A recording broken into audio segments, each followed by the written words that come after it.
Shalom, kita masih tetap berbicara tentang tubuhmu adalah bait sucinya Allah. Beberapa waktu lalu kita sudah membahas tentang kolam pembasuhan. Kali ini kita akan membahas pancaran air kehidupan. Saudara, sebenarnya apa yang dimaksud dengan pancaran air kehidupan? Bila hati kita selalu terjaga oleh firman Tuhan, maka air kehidupan itu akan memancar terus-menerus dari hati kita yang dalam keadaan kudus dan tahir. Mari hati kita diperbaharui oleh kebenaran firman Tuhan yang memerdekakan dari hari ke hari, terus menerus terkonek dengan Bapa, Tuhan Yesus dan Roh Kudus.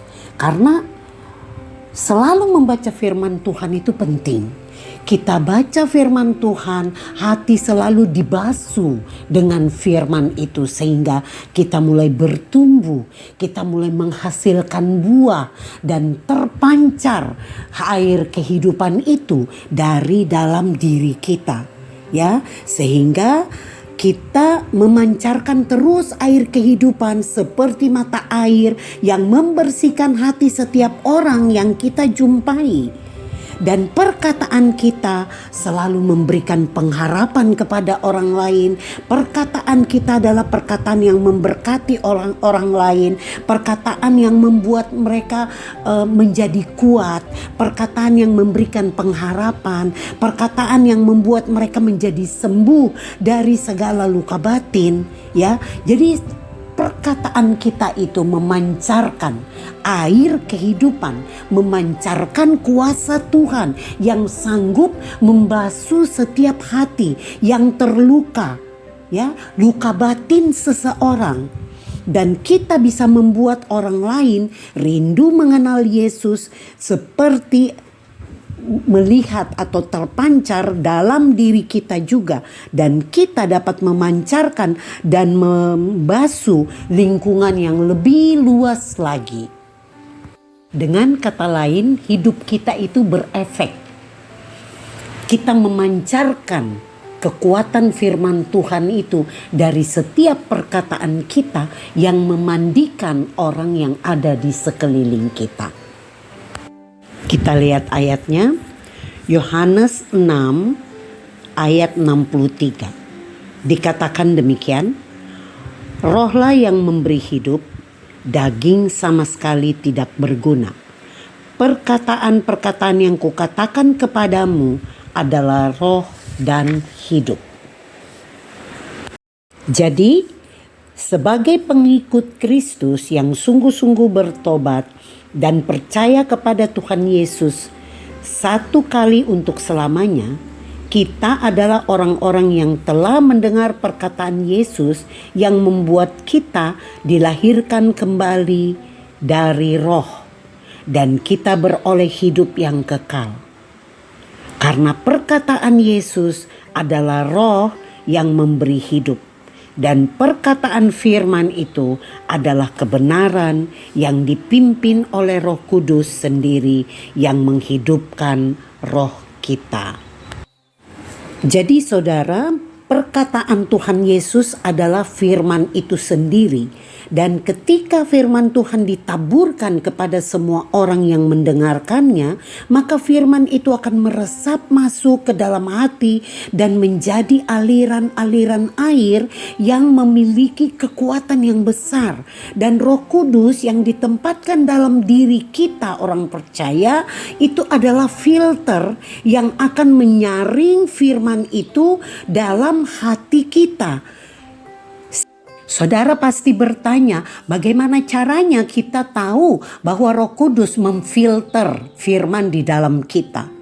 Saudara, Roh Kudus sanggup untuk menimbulkan pengertian di dalam hati kita ketika kita mau dipimpin oleh Roh Kudus. Dan Tuhan sanggup untuk memberikan pengertian karena pengertian itu berasal dari Allah. Dan Roh Kudus akan memunculkan rema di dalam hati kita. Jadi saudara, gunanya Roh Kudus sebagai filter yang akan menyaring firman itu di dalam hati kita sehingga kita tidak salah dan terjebak di dalam memprediksikan firman Tuhan sesuai dengan pemikiran kita. Kita tidak menafsir-nafsir sesuai dengan prediksi pikiran manusia sehingga firman itu menjadi tidak murni lagi. Oleh sebab itu Roh Kudus menolong kita agar firman itu terpelihara dan murni di dalam diri kita, akan seperti air jernih yang mengalir dan memancar mengisi hati seseorang yang berlimpah-limpah. Ya, jadi firman itu berasal dari perkataan Allah yang memberi pengertian atau rema. Ini Roh Kudus yang dapat menolong kita. Ya saudara, jadi Roh Kudus ini seperti saringan, seperti filter yang akan menolong setiap orang untuk tidak memprediksikan. Tetapi dia akan menyaring di dalam diri manusia sehingga mereka mengerti apa yang Tuhan maksud. Ya saudara ya, jadi disinilah kita mengerti kekuatan daripada pancaran air kehidupan itu. Ya, kita tahu bahwa Roh Kudus itu tinggal di dalam diri kita selamanya sampai kita tua. Ya saudara, sampai kita tua Roh Kudus masih tetap ada di dalam diri kita. Dia selalu mau untuk menolong kita, mau mengasuh kita, mau menuntun kita untuk bisa melakukan apa yang Bapa kehendaki sesuai dengan kehendaknya, yaitu firman Tuhan. Ya saudara ya, jadi disinilah kita mengerti ya bahwa pancaran air kehidupan itu harus keluar dari diri kita atas pertolongan Roh Kudus. Kita lihat ayat berikutnya, Ibrani 10 ayat 22 sampai dengan ayatnya yang ke-23. Dikatakan begini, karena itu marilah kita menghadap Allah dengan hati yang tulus ikhlas dan keyakinan iman yang teguh. Karena hati kita telah dibersihkan dari hati nurani yang jahat dan tubuh kita telah dibasuh dengan air yang murni. Marilah kita berpegang teguh pada pengakuan tentang pengharapan kita, sebab Ia yang menjanjikannya setia. Jadi saudara, marilah kita menghadap Tuhan dengan sungguh-sungguh, menghadap Allah dengan sungguh-sungguh. Saat kita datang ke hadirat Allah, kita harus dengan hati yang tulus dan iman yang teguh, karena hati nurani kita sudah dibersihkan dengan darah Tuhan Yesus dan tubuh kita telah dibasuh dengan air yang murni. Sehingga kita tidak goyah dalam pengakuan tentang pengharapan kita, karena Allah melandasi pengharapan kita dengan janji-janjinya yang setia dilakukannya ketika kita percaya. Kita lihat ayat berikutnya, Kolose 4 ayat 6. Dikatakan demikian, hendaklah kata-katamu senantiasa penuh kasih. Jangan hambar, sehingga kamu tahu bagaimana kamu harus memberi jawab kepada setiap orang. Jadi kita harus menjaga perkataan kita ya. Kata-kata yang penuh kasih akan lebih menyenangkan dan menenangkan hati orang lain. Perkataan itu harus memancarkan kasih dan kebenaran. Itu adalah karunia Allah yang ditempatkan dalam hati kita untuk dapat terpancar keluar dan tidak hambar. sopan dalam memberi jawab kepada setiap orang. Dan perkataan kita sudah mencerminkan kehidupan kasih dan ketulusan daripada Yesus. Karena itu adalah pancaran air kehidupan. Oke, kita lihat ayat berikutnya. 1 Korintus 10 ayat 3 sampai dengan ayatnya yang keempat. Bunyinya demikian. Mereka semua makan makanan rohani yang sama dan mereka semua minum minuman rohani yang sama. Sebab mereka minum dari batu karang rohani yang mengikuti mereka, dan batu karang itu ialah Kristus. Ya saudara, ini adalah ayat yang menggambarkan hak-hak istimewa yang diberikan kepada kita sebagai orang percaya. Kita memperoleh makanan rohani yang adalah tubuh Kristus dan minuman rohani yang adalah darah Yesus. Karena kita meminum dari batu karang rohani, yaitu Tuhan Yesus sendiri yang teguh berdiri di dalam segala keadaan, dan kita memperoleh perkenanan daripada Allah. Ya, saudara, jadi seperti itu ya. Jadi kita ini memiliki hak-hak yang istimewa dari Tuhan. Ya, sebagai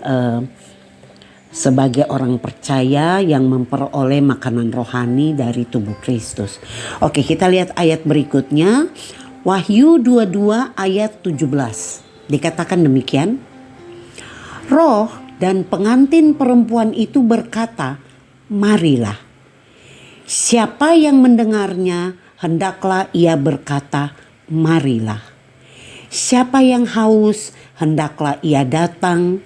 Dan siapa yang mau, hendaklah ia mengambil air kehidupan dengan cuma-cuma. Jadi saudara, Roh Kudus di sini mengilhami pengantin perempuan atau gereja Tuhan supaya mendekat untuk memperoleh keselamatan di dalam Yesus. Karena Roh Kudus dikaruniakan untuk menolong orang percaya dan menyelesaikan penginjilan di muka bumi ini. Siapa saja yang belum percaya tetapi mau diajak untuk percaya kepada Yesus dapat memperoleh keselamatan yang ditawarkan dengan cuma-cuma. Jadi saudara, hati kita harus selalu terjaga oleh firman Tuhan. Setiap hari kita baca firman Tuhan, memperbaharui hidup kita, membasuh hidup kita, roh kita juga dipertumbuhkan ya, sehingga kita menjadi dewasa, bukan lagi menjadi bayi-bayi rohani, tetapi kita semakin dewasa di dalam Tuhan karena kita selalu membaca firman Tuhan. Firman Tuhan ini terpancar di dalam kehidupan kita, memancar terus-menerus dari hati kita yang dalam keadaan kudus dan tahir, sehingga kita tidak membuat orang menjadi terluka dan tidak ada luka batin atau perkataan sia-sia lagi yang kita keluarkan dari mulut kita. Jadi saudara, marilah kita menjadi pelaku-pelaku firman yang selalu taat dan setia menjalankan kehidupan kita sebagai gambaran Kristus di tengah-tengah dunia ini. Saudara, jadi kita bisa minta tolong Roh Kudus ya saudara sekalian untuk mengingatkan kita agar hati kita selalu taat dan setia membaca firman Tuhan, sehingga pancaran air kehidupan dalam hati kita terus-menerus akan mengalir dan memulihkan diri kita, bahkan memulihkan keluarga kita dengan perkataan-perkataan yang memberkati, yang terpancar menjadi titik-titik air yang baru yang menjangkau banyak jiwa. Demikianlah kebenaran firman Tuhan ini. Seluruh pembahasan tentang tubuhmu adalah bait sucinya Allah. Tuhan Yesus memberkati kita semua. Amin.